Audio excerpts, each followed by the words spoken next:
Hello guys, welcome to my channel learn psychology.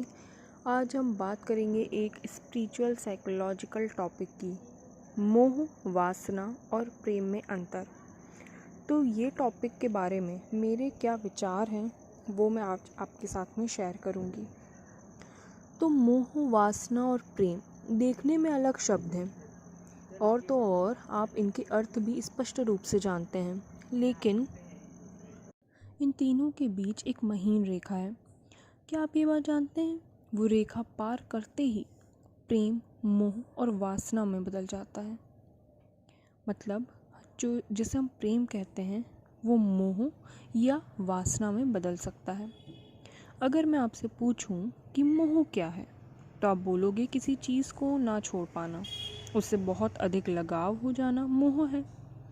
तो एक और प्रश्न आपके सामने है, आपकी माता और आपके पिता को आपसे क्या है, मोह या प्रेम? एक और प्रश्न है, एक पति को अपनी पत्नी से क्या होता है, प्रेम या वासना? प्रेम कई तरह का होता है, उसे तो परिभाषित भी नहीं किया जा सकता। कोई सन्यासी जो अपने घर परिवार से दूर है, भगवान की तपस्या में लगा हुआ है, वो कहता है मैंने मोह माया का त्याग कर दिया है। और जिसे वो मोह माया कह रहा है उसे आप प्रेम कह रहे हो। आपको आपके बच्चों, माता पिता, पति या पत्नी से प्रेम है।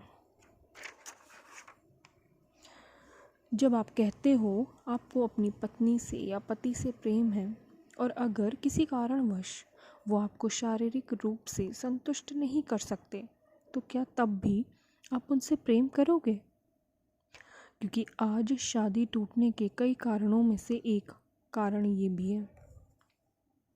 हम आज अखबारों या न्यूज़ में सुनते हैं कि घर में बच्ची के साथ दुर्व्यवहार हो रहा है। पिता अपनी पुत्री और पुत्र अपनी माता के साथ शारीरिक संबंध स्थापित कर रहे हैं।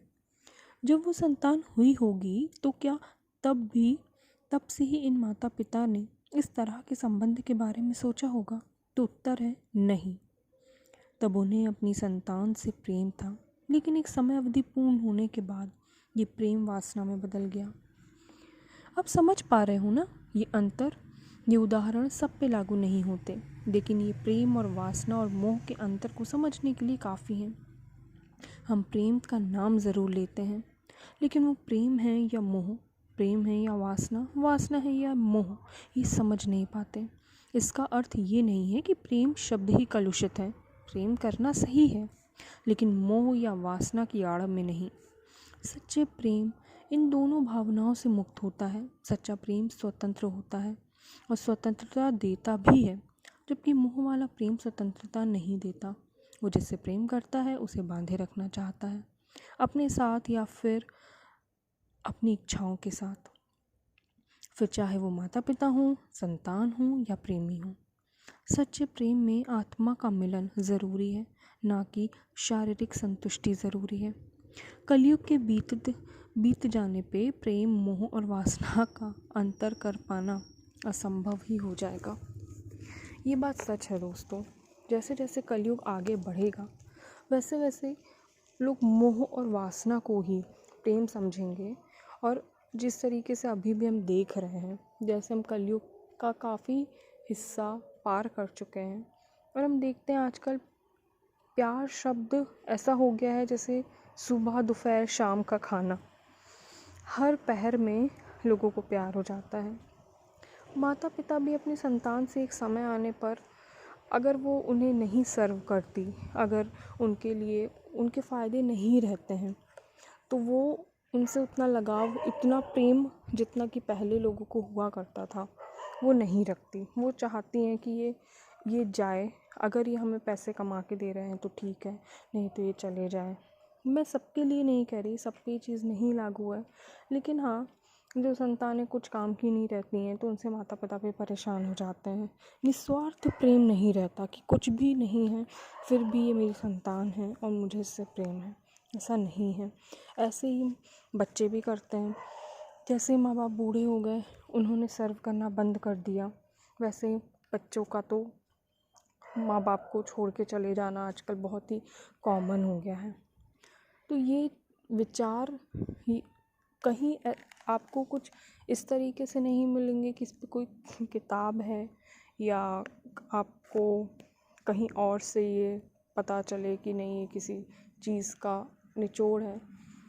मैंने इसके पहले जो वीडियो बनाया है साइकोलॉजी, स्पिरिचुअल साइकोलॉजी पे, उस पे भी मैंने कहा है कि ये जब आत्म मंथन हम करते हैं, जब मेरे अंदर किसी तरह के विचार प्रकट होते हैं, किसी तरह के प्रश्न प्रकट होते हैं, मैं उन्हें एक डायरी में नोट करती हूँ और अब मैं धीरे धीरे आपके साथ शेयर करना चाहती हूँ, ताकि जो मेरे व्यूअर्स हैं, जो मेरे सब्सक्राइबर हैं, जो मुझसे जुड़े हैं या नहीं भी जुड़े हैं, कहीं ना कहीं लोगों तक ये चीज़ पहुँचे, ऐसी मेरी इच्छा थी। इसलिए मैंने ये चीज़ शेयर करना चालू की। अदरवाइज़ मैं इसमें बहुत साइकोलॉजिकल वीडियोज़ ही डालती हूँ, लेकिन ये स्पिरिचुअल साइकोलॉजी, चूँकि मैं बहुत स्पिरिचुअल हूँ, तो स्पिरिचुअल साइकोलॉजी मैंने एक प्लेलिस्ट बनाई जिसमें मैं स्पिरिचुअलिटी से जुड़े हुए जो टॉपिक्स हैं उसको शेयर करना, वो थॉट्स आपके साथ शेयर करना मैंने शुरू किया। मैंने आपको लास्ट वीडियो में भी कहा था कि it's not only about me. Spirituality और साइकोलॉजी बहुत सिमिलर है। साइकोलॉजी भी हमारे सबकॉन्शियस माइंड, अनकॉन्शियस माइंड के बारे में बहुत डिटेल में हमको एक्चुअली साइंटिफिकली चीज़ों को बताती है कि हमारा सबकॉन्शियस माइंड कैसे काम करता है, हमारा अनकॉन्शियस माइंड की क्या पावर है। और एक्चुअल में स्पिरिचुअलिटी भी जो आती है वो सबकॉन्शियस और अनकॉन्शियस माइंड से आती है, हमारी सोल से आती है, राइट। तो जब भी आपके पास समय है, थोड़ा सा भी समय है, खुद के लिए आप निकालें, जिसको हम माइंडफुलनेस भी बोलते हैं।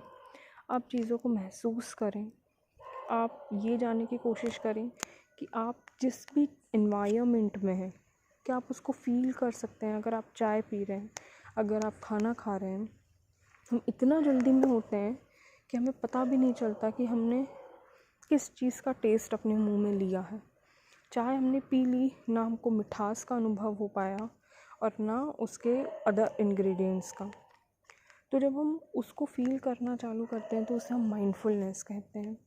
इसके अलावा जो समय है, आप मेडिटेशन करें। Meditation is the best way to reach out to your self. आप जब खुद तक नहीं पहुंचोगे अगर, तो आप कभी नहीं जान पाओगे कि आपके अंदर और क्या कुछ है। आपके सबकॉन्शियस माइंड में आप हमेशा अपने पिछले टाइम का ज्ञान कैरी करते हो। आप हर जन्म में अपने कर्म और अपना ज्ञान ही कैरी करते हो। आप अपनी सोल कैरी करते हो। बाकी सब कुछ आप पीछे छोड़ चुके होते हो, लेकिन ये चीज़ हर जन्म में आपके साथ चलती है। लेकिन जब तक आप, ये एक खजाना है जो एक आपके महल जहाँ आप रह रहे हो, वहाँ एक बंद कमरे में पड़ा हुआ है। लेकिन उस बंद कमरे को खोलने के लिए आपको वहाँ तक पहुँचना पड़ेगा, उस कमरे को ढूंढना पड़ेगा। और वो कमरा कैसे खुलता है? मेडिटेशन से, माइंडफुलनेस से। आप जब ध्यान लगाते हो, आप जब खुद के अंदर उतरते जाते हो, तब आपको वो खजाना मिलता है। तो एक मेडिटेशन का भी वीडियो है, अगर आपके पास बहुत समय नहीं है, आप थोड़ा थोड़ा चालू कर सकते हो। आप एक जगह बैठ के नहीं कर सकते, आप कभी भी कहीं पे भी मेडिटेशन कर सकते हो। किसी भी क्वेश्चंस को, अगर कोई भी क्वेश्चन आपके अंदर आता है, चाहे वो बहुत इलॉजिकल क्यों ना हो, आपको ऐसा क्यों ना लगे कि इस सवाल का जवाब मैं शायद नहीं दे सकती या नहीं ढूंढ सकती, आप उसे लिखें। एक जर्नलिंग की प्रैक्टिस करें, राइटिंग प्रैक्टिस आप अपने हैबिट में डालें। इससे आप पाएंगे कि आप अपने बारे में धीरे धीरे समझ पाएंगे कि आप कौन हैं और आप क्या थे और क्या हो सकते हैं। जो हम महान लोगों को देखते हैं अपने चारों तरफ, हमें लगता है कि they are born great people, ये ऐसे ही पैदा हुए हैं, लेकिन ऐसा नहीं है।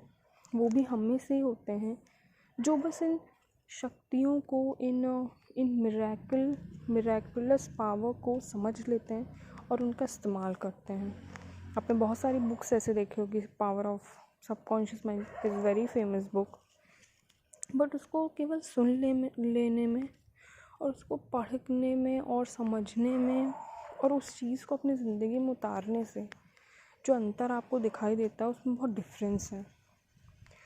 तो मेरी आपसे रिक्वेस्ट है, अपने आप को समय दें, मेडिटेशन करें, माइंडफुलनेस की प्रैक्टिस करें। ये ना आपके मेंटल हेल्थ को बेटर बनाती है, ये आपकी स्पिरिचुअल ग्रोथ में भी सहायक होती है, जो कि एट द एंड हमारा गोल है, हमारी सोल का गोल है, राइट।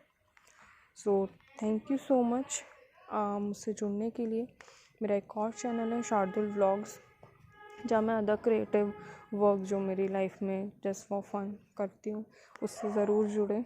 बाकी मुझसे जुड़ने के लिए आपका बहुत बहुत धन्यवाद। आपको वीडियो कैसा लगा कमेंट करके ज़रूर बताएं। Thank you.